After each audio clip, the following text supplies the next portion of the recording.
okay, so I couldn't resist dismantling it. I wasn't going to, but I sort of have now, and it's pretty easy to take apart actually. All the things I thought would be really hard to get off came off easily. The exhaust, for instance, was one thing I thought would be really difficult to get off, but that's nice and free. And the clutch, half the clutch was still on the back. Undone the little screw, left it in oil for about 10 minutes, stuck a screwdriver behind the back, slight little bit of leverage, and that popped straight off. The flywheel nut came undone easily. I've got it clamped in with the crankshaft at the moment, so the actual flywheel isn't turning, and the flywheel nut came off easily. It was only on there a few turns. Probably could have been a bit tighter really, but yeah, well, that's what we're looking at the moment.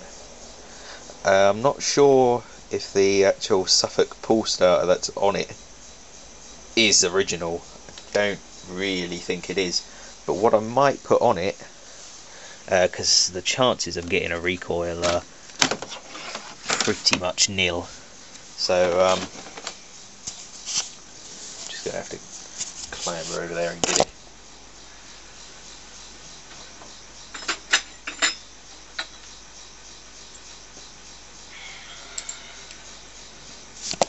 So just wondering if I might be able to use something along these lines. It is a bit big really.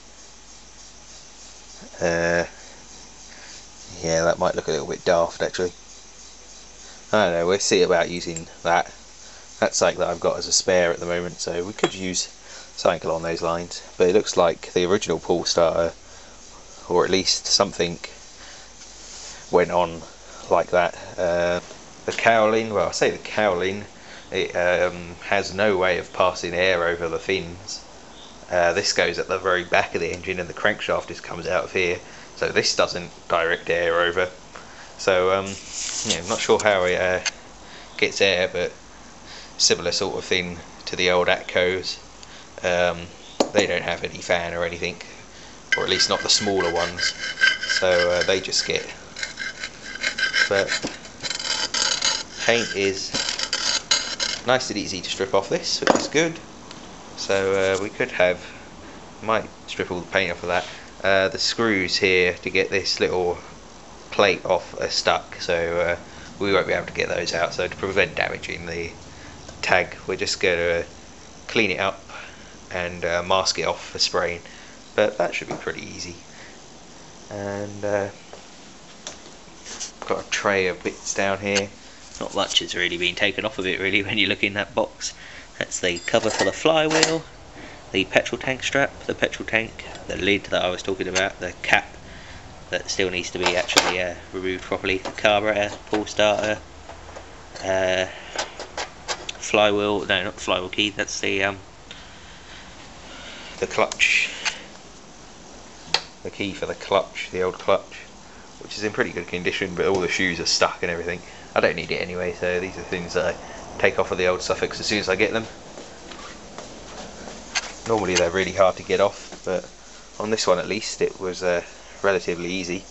So we're going to try and get the flywheel off now. This is something I really love about these old Suffolk engines. In there, looks really manky.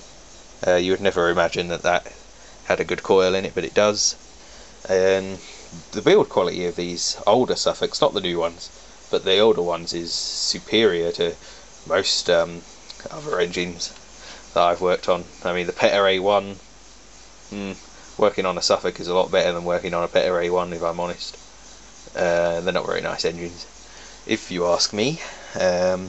I have one obviously, and I can't get along with it at all, but these Suffolks, just simple. Well, the Peta A1 is really simple as well, but these Suffolks are just bulletproof. They really do seem to stand the test of time. That coil is perfect, and well, even the flywheel came off with relative ease. Just a screwdriver on both sides, light leverage, not much force, a little bit of penetrating oil. It's all it needs really. It's just on a tapered shaft. Blimey, That's that, good lord, that gets me every time I'm in here. I'm sure that's that tin of Nitro Moore's paint stripper or something. Something in here where the room heats up, expands the tin that it's in. Yeah, it is. There you go, that is it. Yeah, Nitro Moore's bloody paint stripper is, that's not from me squashing the tin or anything, that's actually it expanded and contrasted in heat. Good lord, lethal stuff. Haven't actually seen it. The points move at all. Yeah, they do a little bit. Pretty stiff though. Let's just get the screwdriver in there lightly and see if we can. They're working. Yeah, there you go. Yeah, they're working. Can't actually. They need adjusting by the looks of it as well. Looks like the points cap is completely closed. Here we have another very, very interesting design on this little tiny Suffolk two-stroke. We've got the cylinder head off now, and I'll be able to show you it. But the cylinder head has a groove there, sort of like a recess, and that pushes over this. So I don't think there's actually any head gasket at all from standard. Interesting. So you got this groove here, and then there's a groove in the cylinder head, and they push over each other.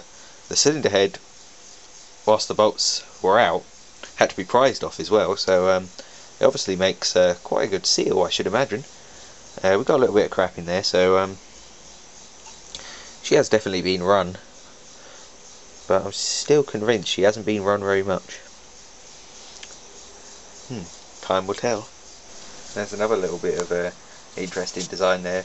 The top of the piston is domed. Don't see that a lot.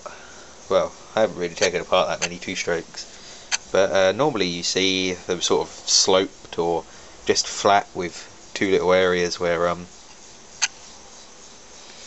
the fuel mixture comes through. But yeah, on this you can just see the ports there where fuel comes through, and yeah, it's definitely a standard sized piston. It's been apart. Can see some light scratches on top of the piston where carbon's been removed, and there are a few little scores in the bore, so she's definitely been run. We can establish that now, but there's no really deep scores. Everything's nice and oiled, and she just turns over nice and free. Having the crankshaft clamped in the vise, feel no real play at all actually. Yeah, it's pretty good. Nothing wrong with it there.